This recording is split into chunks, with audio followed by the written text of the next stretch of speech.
Hello, my name is Sean Ennis from Ennis Management, and thank you for joining me here on the Creative Collective. And today I'm honored to be joined by a very special guest.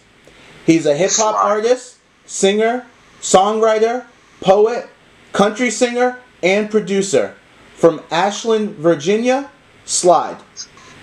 How you doing, man? Hey, I'm doing good. Thank you so much for joining me. I'm very happy to be here. How are you today? I'm doing great. So, I really like your stage name. How did you decide on that? Well, it came from dancing, believe it or not. My first love in music wasn't songwriting, it wasn't producing, it wasn't rapping, it wasn't singing. It's a little bit of a story, but I'll shorten it up. I grew up watching Michael Jackson. I'm 31 years old. I watched Michael Jackson. I watched Prince, the boy bands of the late 90s and their choreography, and then moved on to Usher and eventually Chris Brown. And when I was thinking about my music almost 3 years ago, I was like, what would be a good name that's fitting for me? And it isn't taken. And it took me some thinking about it, and I had to rearrange the letters in it because there was already artist named Slyide, with the regular spelling. So I came up with the Slyide, because I realized I can dance. I taught myself how to dance and pop and lock and hip-hop choreography and all of that by watching all these music videos and performances, having a photographic memory. I was like, I'm going to name myself Slyide. That way I can just be like, slide with me and do that little electric slide across the floor. And then I came up with a slogan right after that. Okay, that's really creative. Now, how would you describe your music? My music is on the alternative hip-hop end. It's several different genres, R&B, hip-hop, country, but my hip-hop area is alternative. It'll remind you most on subjects that are touched on, of like an Eminem or a Logic or an NF or a Hobson. I rap about real things in real life because I want people to be able to relate to what I'm talking about. And when you hear my music, you're always hearing something that is happening or has already happened in my life. And how important to you is that to have all your music be factual and based on real life experiences? I grew up being taught, that honesty is the best policy, and don't ever be something you're not. Don't ever play something you're not. Don't try to be something you're not, Be real with people and they'll respect you more for that. So being real in my music is like talking to me, on the streets, or at my house, or when me and my friends are hanging out, you're getting it in the raw, you're getting it from my mind, you're getting it from my heart and my soul. And because of that, I feel like the more people that listen, the more people that will be able to relate to where I'm coming from. Hip-hop's expression, you're supposed to tell a story, and I'm out to tell mine. And what would you say makes you different from other artists? What makes me different from other artists? I'm real. It's as simple as that. I'm not going to sit here and say, like some artists do, that I grew up on the street in the ghetto on bread and bologna and, jam sandwiches, which is just, throwing two pieces of bread together, and ramen noodles, I actually did grow up like that. And a lot of artists put on this fake persona in the industry nowadays where, I grew up this way, but in all honesty, they had it pretty decent. I had my needs, but I never had many of my wants, and sometimes needs were hard to come by. So I'm real in the aspect that you can guarantee what I tell you, what I say to you, and what I rap about is real. It's not bullshit. Now, how'd you get your start in music? I started in November 13th, 2016. This is actually a pretty sentimental story. I had known this girl. I was always like a big brother to her, Her father died in a really freak construction accident, and her real brother was serving in his first tour in Afghanistan when I first met her. And and she had nothing but a single mom at home, and her mom, was struggling to juggle everything, but was doing it like all moms do. And I took on that protector role. Well, she grew up, she got about 19 or 20 years old, and my feelings changed. And I started to want to push that beyond a friendship, because I realized the wonderful woman she had grown into. And I started making music as kind of a way to, get her attention and be like, yeah, I can be that guy. But she didn't take it too well. Eventually, I just moved on, and my music became a vent. It became a way to express myself.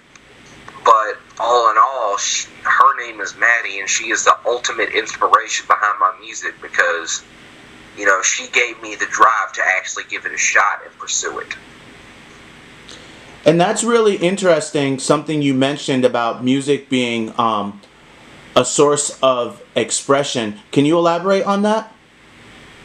Music being a source of expression. All right, for me, as an individual, it's like this. If I'm got a crush on a girl, and I don't feel like, I stand a chance, my lyrics could range from, baby, I love you so much, I long for your touch,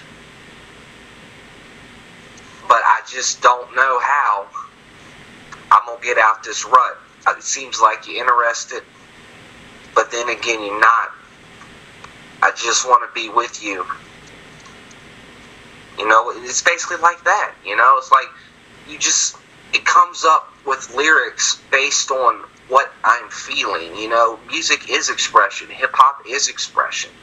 You sing what you feel. You sing what you think. You sing what you have in your soul. You can't just do music and be like, oh, money, cars, hoes, bitches. That's not music. That's hip-hop of the 2000s and the 21st century. That's not hip-hop of the 80s where it all started. Run DMC, Schoolie D, Coolio. Coolio was in Gangsta's Paradise, was rapping about what he lived. And that's what I'm trying to do. I'm trying to rap about what I live. Not about what everybody wants to hear. And if I don't get fans because of it, I can give a fuck less. If I do get fans because of it, I'll be more than humbled and grateful to God. Now talk to me about how you got your start producing. I actually taught myself. I don't have the funding to hire a producer. It's very expensive in the music industry to get a good producer.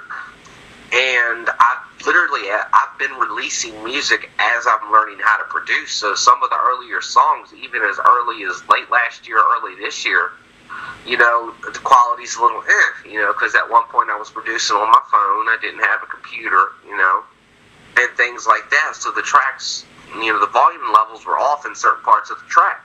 The mix was off. But then I started learning, once I got the computer, my reverb, my equalizer settings and all of that, which I'd already had some knowledge of before. But I taught myself, and I ended up developing my own distinct sound. And it's not auto-tune, it's more of an echo, because I'm not a big fan of auto-tune. About the only auto-tune artist I like is probably Future or T-Pain. And, I taught myself, and now I'm making beats. I've got beats up for sale on BeatStars, and they're longer beats. They're not your average 3 to 4 minute beats. They're 4.5 minutes and up, so everything I do is unique in the way I do it. But as for production, it's still a learning process for me. But being as resourceful as I am and as digitally inclined as I am, I'm learning fast. Now, talk to me about wearing many hats, being your own manager, own producer, own engineer. It's not easy. The stress I deal with on a daily basis, I have to go out and look for my own business deals, my own sponsorships, which I haven't gotten any solid paid sponsorships to date. I've only got an endorsement through Dirtbag Clothing, but I handle my own business deals. As for management, I represent myself. I call companies. I call other artists. I call other managers. I call, I email them. I do all of that myself. when it comes to audio engineering, if I record a song, I mix it right there on the fly and I send it off the mastering to the record label, and it gets very stressful. There's a lot of sleepless nights. Most of the time I'm up till 3, 4 in the morning, sometimes as late as 8 or 9 in the morning, and then I fall asleep and sleep all day. It's very tiresome, very draining, but if you don't put in the work, you don't know what's going to come of it. You can't just sit back and wait for something to happen. Life don't work like that. Now, what made you want to be an artist? What made me want to be an artist? Well, then again, that's reiterating back to my best friend who I gained feelings for over years and time period. But, there was a difference between just doing music and becoming an artist. When I was making music for her, I was just trying to win somebody's heart. But then as I got farther involved with it, it became an art. It became being an artist. I realized with this I have opportunity. I have opportunity to work with the people I hear on the radio, to work with the people that, influence my daily life. Like Eminem, there's not a song of his I can't relate to. To be able, the chance to be able to work towards working with those people and really, be around my inspirations and my role models, that's what makes this worthwhile. That's what gives me light at the end of the tunnel to look forward to. It gives me something to follow, a dream, a goal. That's really interesting. So what kind of, about you or how you viewed the craft of making music kind of changed and made you say, okay, now I want to be a serious artist and, strive for my music career goals? I saw the influence it has on people. If you make a song, what's the best song to use as an example here? Logic, for instance. His song, I can't remember the name of it. I think it's actually just a phone number. But, it's a song about depression. It's talking about, I don't want to be alive. I just want to die today. That song resonated with people because there's a lot of people that feel those emotions on a daily basis. They don't know what it is they're pushing for anymore. They don't know why they still hold on and garner hope. It's the relationship to people that you can build. They can hear your music. They can see it within themselves and feel it within themselves. And it helps push them on to a further point than they thought they could get to. Because they're like, I'm not alone in this. This guy's rich or this woman's rich and they're famous and they're rapping or they're singing about this. So obviously they must be going through it too. Yeah, I think that's really the most powerful thing about music is that not only can it can change people's moods, but like you mentioned, the fact that it can help people get through hardships in their lives really speaks to the power that artists possess. It touches the soul. You're very right. Now, what music or artist has had an influence on you? The two artists that have had the greatest, I have to put 3 in there, that have had the greatest influence on me. 2 of them have been around for a couple of decades, but one of them has only been popular for the last 5 to 10 years or so. The first one that I ever really listened to was P. Diddy. Back then he was Puff Daddy. Now he's just Diddy. He's had several different names. But, I resonated with his music on a level where most people don't, because he was rapping about real stuff, and then he had Biggie there, and what happened to Biggie was tragic, and, he just had a birthday anniversary not too long ago. Happy birthday to Big, may he rest in peace, but, Diddy rapped about real things, real life, and he had a goal. He wanted to not be hungry anymore, he wanted to not just eat from the plate, but he wanted to share the plate, and that's what it is. But his drive, and he's always stayed hungry, even though, you know, he's gotten as big as he has, as well off as he has. He's always hungry to achieve more. And that's what I mean by hunger. It's not a physical hunger. It's an emotional hunger, a soul type of hunger. You know, it's like he strives to do great things every time he wakes up in the morning. Then it's Eminem. You know, that man has the ability, with his lyrical, you know, just prowess, to either cut you down and make you look at yourself in the mirror, or make you feel something you didn't think you could feel by listening to his song, because it's all real life. It's all real things, real occurrences to him. You know, and he brings a whole nother level to the rap game, which really makes you, you know, just wonder, you know, is my life really that bad? Because judging by this guy, you know, it could be a lot worse than what it is now, you know. And then the last artist I'd have to say would be Demi Lovato. She has fought through so much. She has battled with addiction, you know. She almost died last year, you know, and she almost overdosed, you know, and she bounced back. She went into rehab. Now she's a blue belt in Brazilian Jiu-Jitsu. Knocked Jay Glazer's tooth out, you know. So it's like, she is an inspiration. She's not just a singer or a songwriter. She is an inspiration to the modern day generation and those who came before her. All right, those are certainly three great, impactful artists. Now let's talk about your music. The first song I want to talk about is She Want Me. Can you kind of describe what that song's about and take me through the creation process? That's actually a funny subject, believe it or not. I've always struggled finding, like, let's put it, a good woman.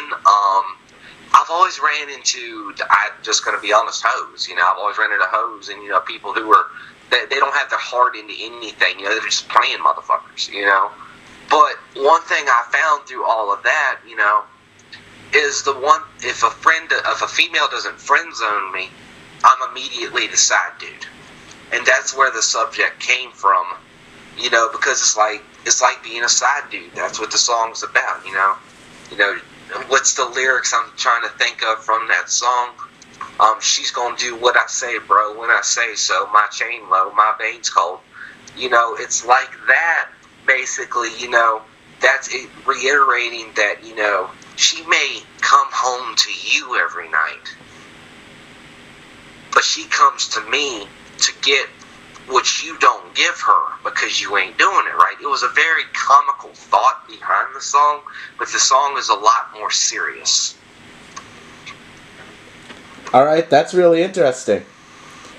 Now, talk to me about the song Genius. That was me lashing out. That was one of several warnings I have put out in code. Basically, if you want to put it that way, to the people who look down on me, the people that go against me, you know, the people that hate on me, that mock me, that make fun of me for doing this music shit, you know, that was the second warning. But a more serious note, because I went a little more ham in that one. It's kind of like, you know, what's the lyrics? It's the hook is, they call me Slyide, the baddest of the bad. I don't give a fuck, not a shit, not a tad. Bitches say I'm cute, think I'm rad. I'm not a fucking fad. There's money to be had, and I'm gonna have.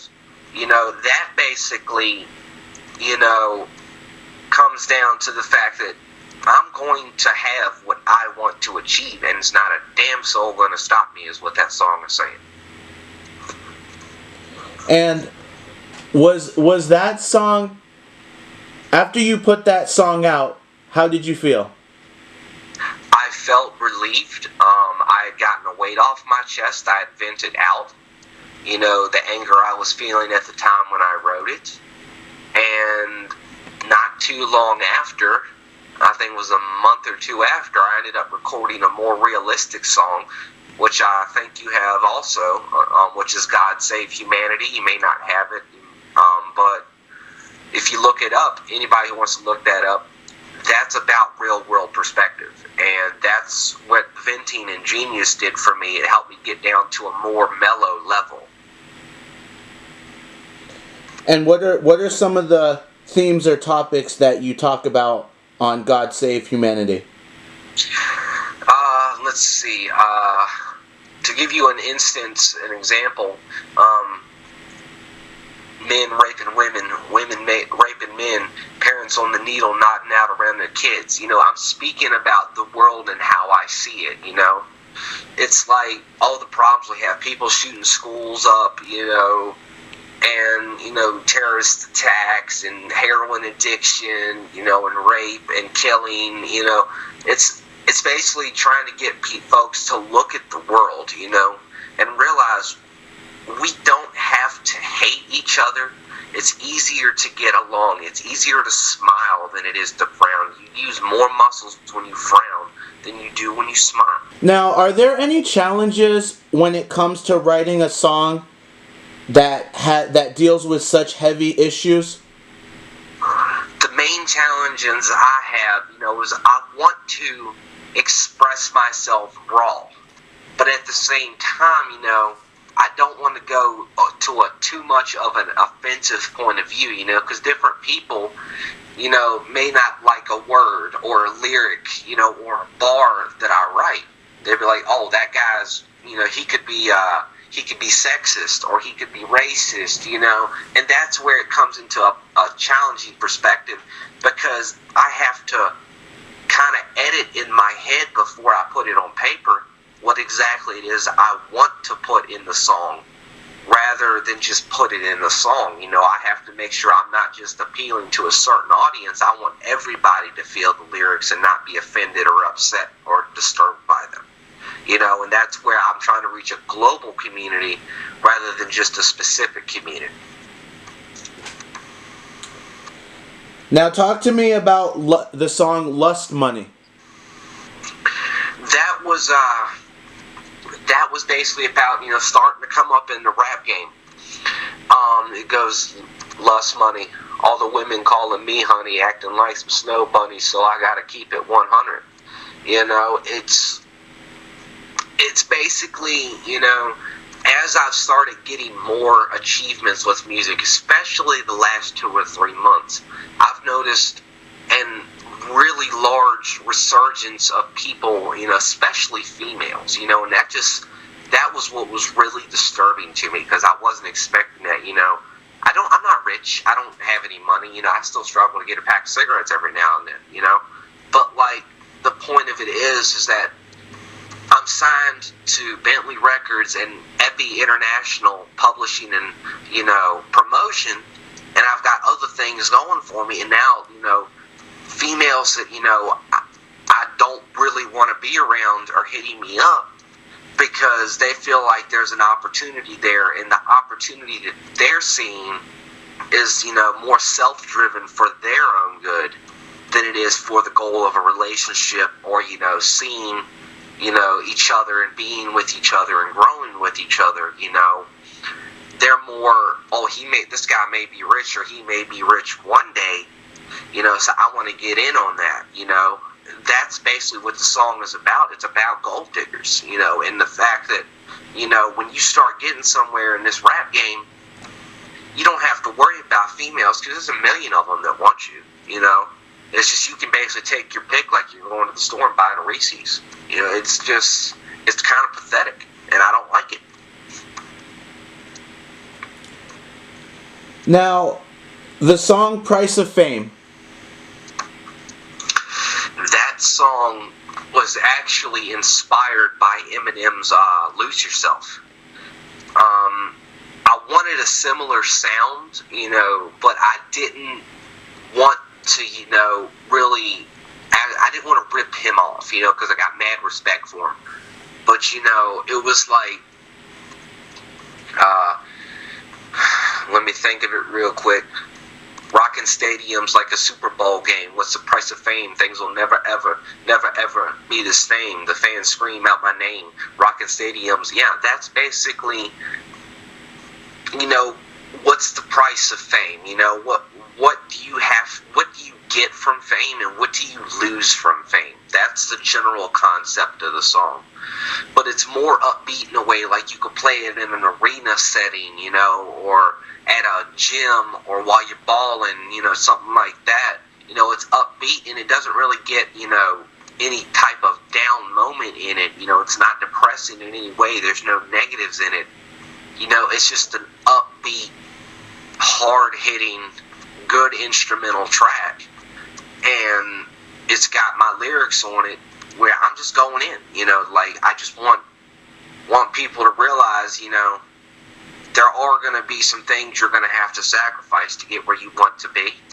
But the song is heavily coded, so you really have to listen to get what I'm saying. Now that's really interesting to me, because you mentioned that as you've started to progress more and more in your music industry, people's treatment of you has changed, specifically females. Do you feel there is a price of fame? And if so, you know, what do you feel like that is? Price of fame? Let's see. What would be the price of fame in my personal opinion? I'd honestly have to say, you know, if you get famous, you have to juggle with two things: keeping your humanity and selling out. You know, and if you keep your humanity, you know, then those females, like with me, those females, they don't faze me. You know, it's like, I could care less. Yeah, I never had them before, but that doesn't mean I want them for the wrong reasons. You know, that's keeping your humanity. That's keeping your morals about you. You know, realizing I can have this chick, but do I really want to go down that road? And then, you know, selling out would be every female that messages me, I'm just like, you want to hook up? You know, that would be selling out, for example, you know, like, or, you know, for another example of it, you know, keeping your humanity is staying independent as an artist, you know. Every deal I'm signed to, I keep the rights to everything, you know, the labels don't earn anything, you know, not from, well, they do earn, but they don't have the rights to my music. I have 100% rights. That's keeping humanity. Selling out would be signing a big-ass 360 deal for $1 million in your pocket up front, you know, and then giving the label all rights to your music, and if you get dropped, you lose everything. That's, you know, that's selling your life away. You know, so that's basically the price of fame in its essence. There's choices to be made, and judging by those choices, it really distinguishes what you're trying to achieve, who you are, and what you're about. Is fame more important than, you know, than your happiness, than your humanity, than your morality?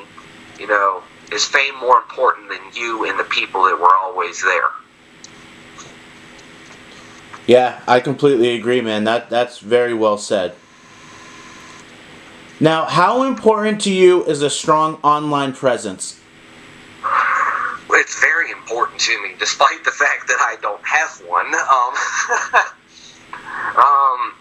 I've got about 1,600 followers on Instagram, about 800 connections on LinkedIn, about 560 followers on Twitter, and a very low 200 on Facebook, on my artist page, with 2,000 or so friends on my personal page. And, you know, I've been trying to build the fan base, you know, but fan base is a very important thing. It's what, you know, the bigger fan base you got, the more money you make, because the more streams you get, the more album sales you get. If you're selling merch, you know, then there's more people that are going to want to buy your merch, you know, CDs, you know, things like that. You know, the fan base is the most important thing, and that's what I'm working on right now, is getting my name out there, you know, and building that fan base so that I can start to really reap the benefits of my music. I've got a whole catalog, but only 400 and something streams, you know, so fan base is super important. Now, what advice could you give for an aspiring musician or a musician that's just getting started in their music career? Network. 100% just network. You know, big labels aren't always dependent on the label. They're not going to 100% expect a industry quality mix and master to track. Some will, most won't. Network, keep the faith. Build connections with people. You can do it all yourself. It takes hard work. It's tiresome. It's really rough sometimes. You got to deal with the hate. Don't let the hate bring you down. Use it as motivation. And most importantly, don't give up, because everybody has their time. But if you give up before you get the chance for that time to come, you'll never see it. Life is not about doing things half-assed. If you're going to be in this music thing, put your all into it, because if you do it half-assed, you're not going to get anything out of it. And just do it because you love it. Can you share your social media links? My social media is this as follows. On Instagram, it is Slyide, Slyide, Music Official. My Twitter is Slyide, Slyide, Music OFF. My Facebook is Slyide, Slyide, with Yo Boy, not your, but Yo, spelled Y-O, Slyide with Yo Boy. And my website is artistecard.com/SLYIDE. Now, is there anyone you'd like to acknowledge for offering financial or emotional support to you in your music career? I'd like to acknowledge my mother and my father, because they've been pretty much the only ones that have been there. My best friend, like I had said before, she walked out, but I'd like to acknowledge her. Her name is Maddie, for, just being the support I needed throughout my younger years, and really, pushing me in a way that I wasn't expecting to move towards this career. People come in your life, they leave your life, but, they leave a lasting effect in the end. And she pushed me, she said, do what you want to do, and my best friend Josh, he's cool as shit, hitting up zombies every night, back in the day, he's cool. Me and him used to write lyrics back in the day together and stuff, so, he's my boy. And all in all, just thank you to the fans that I do have for listening to my music. Every stream counts, and I thank y'all very, very much. Now, is there anything else that you'd like to promote or share? I'm currently seeking paid sponsorship to cover the funding aspect of my career, marketing expenses, marketing expenses, equipment, merchandise production. I'm seeking paid sponsorship from just about any company. It could be a CBD company, it can be a liquor company, a beer company, a brewery, a car dealership, a clothing line, wherever it comes from, I'll be more than happy, and PR from those agencies would be great as well if they sponsor me. Otherwise, go check out my new single, She Want Me. It's on YouTube, Pandora, Spotify, iTunes, Beatport, Tidal. I'm everywhere. Just look up Slyide and just stream. It's spelled SLYIDE. All right. I would like to give a very big thank you to my guests for joining me today here on the Creative Collective. As always, write your comments below. Make sure you like, subscribe, and share this video. And for all of your promotion, marketing, and music career consulting needs, email ennisproductions@gmail.com.